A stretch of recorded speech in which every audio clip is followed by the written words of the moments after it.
लोकसभा ये आपको सीधा लेकर चलते हैं जहां पर कार्रवाई में क्या कुछ चल रहा है उस पर एक 35 crore 95 lakh and 10,000 on the request made by Department of Telecommunications, Ministry of Communications, and an amount of rupees 141 crore 5 lakh 91,093 was withdrawn from contingency fund during the budget session of Parliament to provide loan to MTNL for servicing of the sovereign guarantee bonds of series 7C, 7D, 8B, 8D and 7E. Thank you. Item number 9 Shri Kiren Rijiju ji. अध्यक्ष महोदय,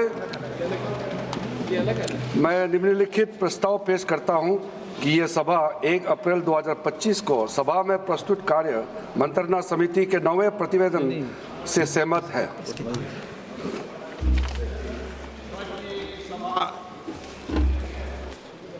1 अप्रैल 2025 को सभा में प्रस्तुत कार्य मंत्रणा समिति के 90 प्रतिवेदन से सहमत है। जो सदस्य प्रस्ताव के पक्ष में हाँ गए, जो सदस्य प्रस्ताव के विरोध में ना गए, मेरे विचार में निर्णय हाँ वालों के पक्ष में हाँ वालों के पक्ष में प्रस्ताव अनुमोदित किया जाता है। ये बिजनेस एडवाइजरी कमेटी है, ठीक है ना।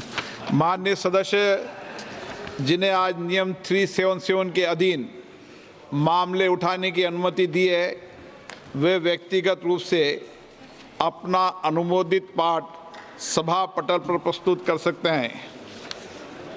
आइटम नंबर 11 माननीय मंत्री पंकज चौधरी जी।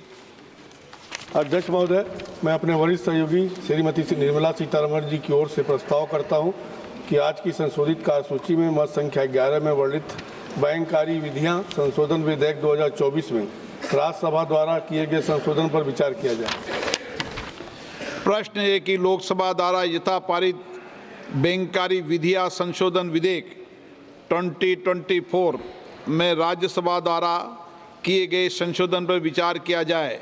जो सदस्य इसके पक्ष में हाँ कहें, जो सदस्य विरोध में ना कहें, मेरे विचार में निर्णय हाँ वालों के पक्ष में हाँ वालों के पक्ष में हुआ, प्रस्ताव स्वीकृत हुआ। अब मैं संशोधनों को सभा के मतदान के लिए रखूंगा। प्रश्न है कि लोकसभा द्वारा यथा पारित विधेयक में राज्यसभा द्वारा किए गए संशोधन संख्या 1 और 2 को स्वीकृत किया जाए। जो सदस्य इसके पक्ष में हाँ कहें, जो सदस्य विरोध में ना कहें, मेरे विचार में निर्णय हाँ वालों के पक्ष में हाँ वालों के पक्ष में संशोधन स्वीकृत हुआ।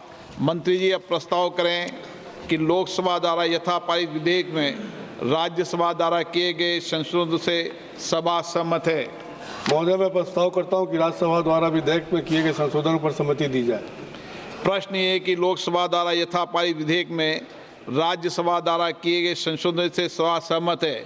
जो सदस्य इसके पक्ष में हाँ कहें, जो सदस्य विरोध में ना कहें, मेरे विचार में निर्णय हाँ वालों के पक्ष में हाँ वालों के पक्ष में हुआ, प्रस्ताव स्वीकृत हुआ। लोकसभा द्वारा यथा पारित बैंककारी विधियां संशोधन विधेयक 2024 में राज्यसभा द्वारा किए गए संशोधन सभा सहमत हुई। आइटम नंबर 12 और 13 को एक साथ सभा में लिया जा रहा है। वक्फ संशोधन विधेयक 2025 संयुक्त समिति द्वारा यथा प्रतिवेदित और मुसलमान वक्फ निरसन विधेयक 2024। माननीय मंत्री किरण रिजिजू जी।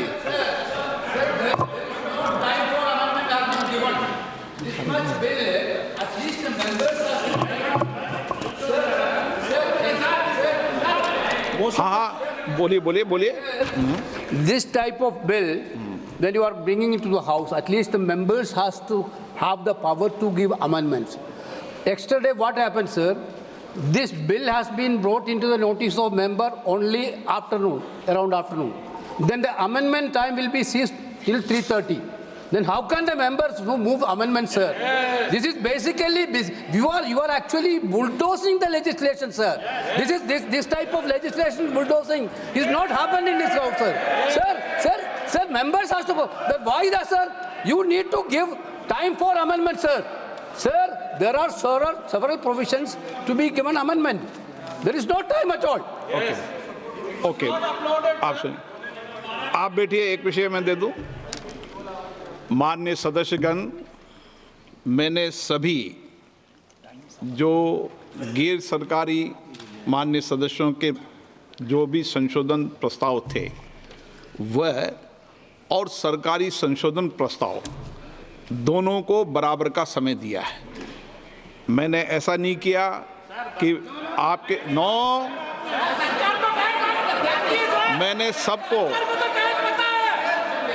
मैंने जितना भी समय गैर सरकारी संशोधन को दिया है उतना ही समय सरकारी संशोधनों को दिया है। मैंने दोनों में कोई अंतर नहीं किया गया है। मंत्री जी को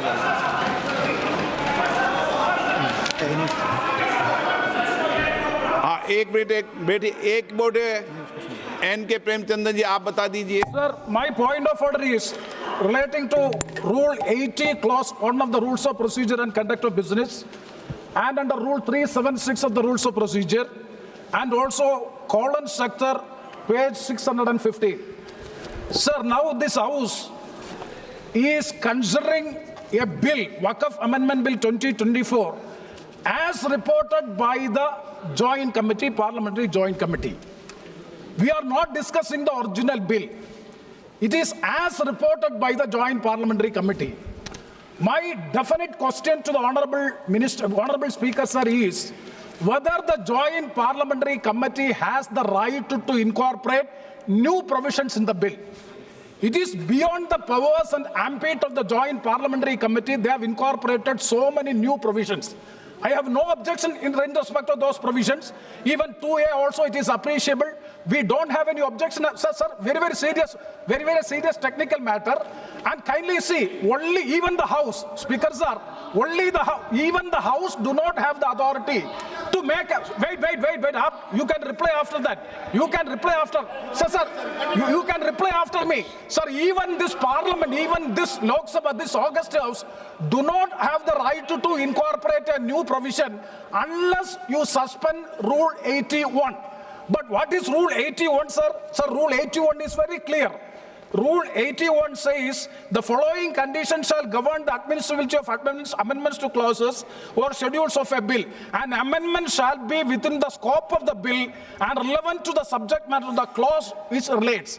Whether these so many provisions in the new drafted bill, extraneous provisions are also incorporated, that will not come within the purview. That is why I am saying even this House do not have the right to make new provisions unless, let me please, unless and until Rule 81 is suspended. I do agree, sir, I do agree with you. The government has the power. The minister has the power. The minister has the power to move amendments, and also they can recommend. Joint Parliamentary Committee can recommend, but they cannot come with new provisions as a newly drafted bill for which there is no right. Okay. Sir, I'm quoting colon sector. Very मैंने पढ़ लिया, आपका मैं व्यवस्था दे रहा हूँ, पहले गृह मंत्री जी बताएंगे। हो गया वो, मैं व्यवस्था दूंगा, पहले गृह मंत्री जी बताएंगे, फिर व्यवस्था।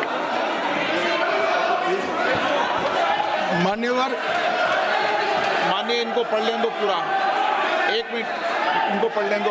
आप पढ़ लो, आप पूरा पढ़ लो। Sir, colon sector, page 615. The motion for reference of a bill to a select committee may include instruction to the committee to consider matters other than those dealt with in the bill but relating to the subject matter of the bill. Instruction to the committee for amendments of such sections of the Parent Act as are not covered by the amending bill, whenever given, are to be specific and clear, unquote. Okay. That means unless and until the House specifically directed to go into this, they have no right to make new provisions in the bill. It is beyond the powers of the Joint Parliamentary Committee. They have acted, for which I am seeking a ruling. आप बात खत्म करें। माननीय गृह मंत्री जी, आप बैठिए। ऐसा नहीं चलेगा माननीय सदस्य, मैंने सबको मौका दिया, प्लीज बैठिए आप। बैठिए। माननीय गृह मंत्री जी बोलेंगे।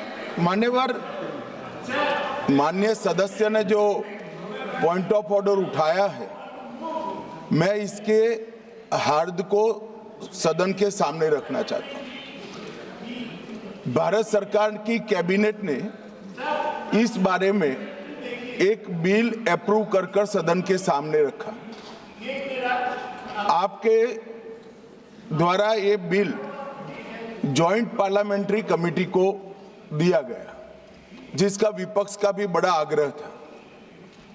कमेटी ने इस पर सुविचारित रूप से अपना मत प्रकट किया। वो जो मत प्रकट हुआ, वो मत फिर से कैबिनेट के सामने गया। कमेटी के जो सुझाव थे, ये भारत सरकार की कैबिनेट ने स्वीकार किए और अमेंडमेंट के रूप में किरण रिजिजू जी लेकर आए। ये तभी होता है जब ये ऑफिशियल अमेंडमेंट कैबिनेट की अनुमोदन के बगैर आता है। मान्यवर, मैं नहीं मानता इसमें कोई पॉइंट ऑफ ऑर्डर है, और आपका ही आग्रह था कि कमेटी जॉइंट पार्लियामेंट्री कमेटी बने। अगर कमेटी ने कोई बदलाव ही नहीं करने हैं तो ये कांग्रेस जैसी कमेटियां नहीं, हमारी लोकतांत्रिक कमेटी है मान्यवर, जो दिमाग चलाती है। कांग्रेस के जमाने में कमेटियां होती थी जो थप्पा लगाती थी। हमारी कमेटी चर्चा करती है, चर्चा के आधार पर विचार करती है और परिवर्तन करती है।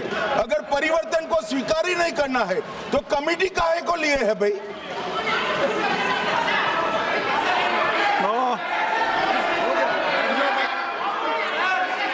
आप जब विधेयक पर चर्चा हो तो सबको मौका दूंगा।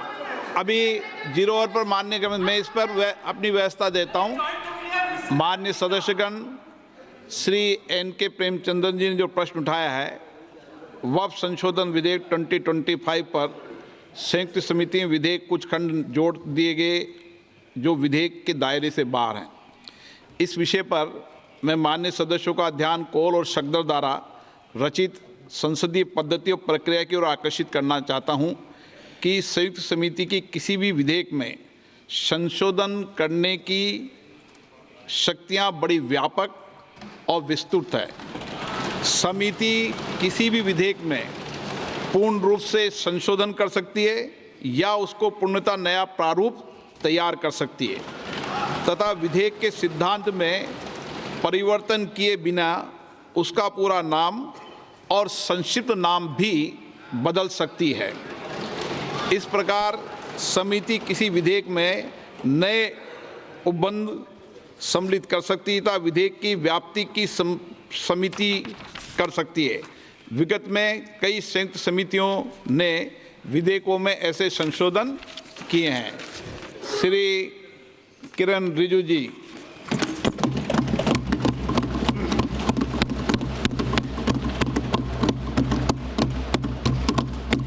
Honorable Speaker, sir, I rise to move the motion for consideration of the Waqf Amendment Bill 2025 and Musalman Waqf Repeal Bill 2024. अध्यक्ष महोदय जी, आपने जो रूलिंग दिया है जेपीसी के बारे में जिक्र किया है, उसी के साथ साथ जुड़ते हुए एक मिनट किरण जी, एक मिनट श्री सौगत राय जी संशोधन संख्या 108 को प्रस्तुत करें। आप बोल रहे थे ना? Under Rule 77(2) of the Rules of Procedure, I propose that the Waqf Amendment Bill 2025 be recommitted for the purpose of eliciting further opinion thereon. Okay, माननीय मंत्री जी अब 12-16 पर अपना वक्तव्य दें।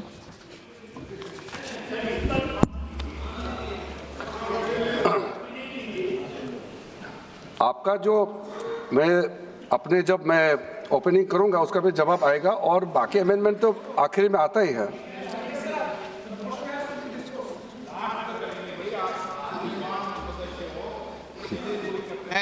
चलिए माननीय मंत्री जी। माननीय अध्यक्ष महोदय, हम सबको बहुत डिटेल में जाने का भी आवश्यकता नहीं है। कमेटी के बारे में उसका जिक्र काफ़ी हो चुके हैं, लेकिन मैं इतना कहना चाहता हूं कि जो कमेटी इस बार दोनों सदन लोकसभा राज्यसभा मिला करके ज्वाइंट कमेटी में वक्फ अमेंडमेंट बिल पे जो चर्चा हुई है, आज तक भारत के संसदीय इतिहास में इतना व्यापक रूप से चर्चा, कंसल्टेशन और समय कभी नहीं दिया है। इसलिए मैं जो ज्वाइंट कमेटी में जितने मेंबर्स दोनों सदनों के, लोकसभा और राज्यसभा में जो सदस्य उस कमेटी में थे, मेरे तरफ से सरकार की ओर से मैं धन्यवाद देता हूं, अभिनंदन करना चाहता हूं। अध्यक्ष महोदय जी, कुल मिलाकर के 97,27,772 याचिकाएं ऑनलाइन, फिजिकल, मेमोरेंडम के रूप में, रिक्वेस्ट के रूप में और सुझाव के रूप में पूरे तरह से सरकार ने देखा है, वो जेपीसी के माध्यम से हो या डायरेक्ट दिया हो, हमने सब उसको देखा है। इससे बड़ा कभी भी, इससे ज़्यादा संख्या में किसी भी बिल के ऊपर में लोगों का याचिकाएं नहीं आया आज तक। कुल मिलाकर के 284 डेलीगेशन ने अलग अलग समुदाय के जो स्टेक होल्डर्स हैं, उन्होंने कमेटी के सामने में अपने बात को रखा है, सुझाव भी दिया है। 25 स्टेट गवर्नमेंट और यूनियन टेरिटरीज का वक्फ बोर्ड्स ने अपना सबमिशन भी पेश किया गया है।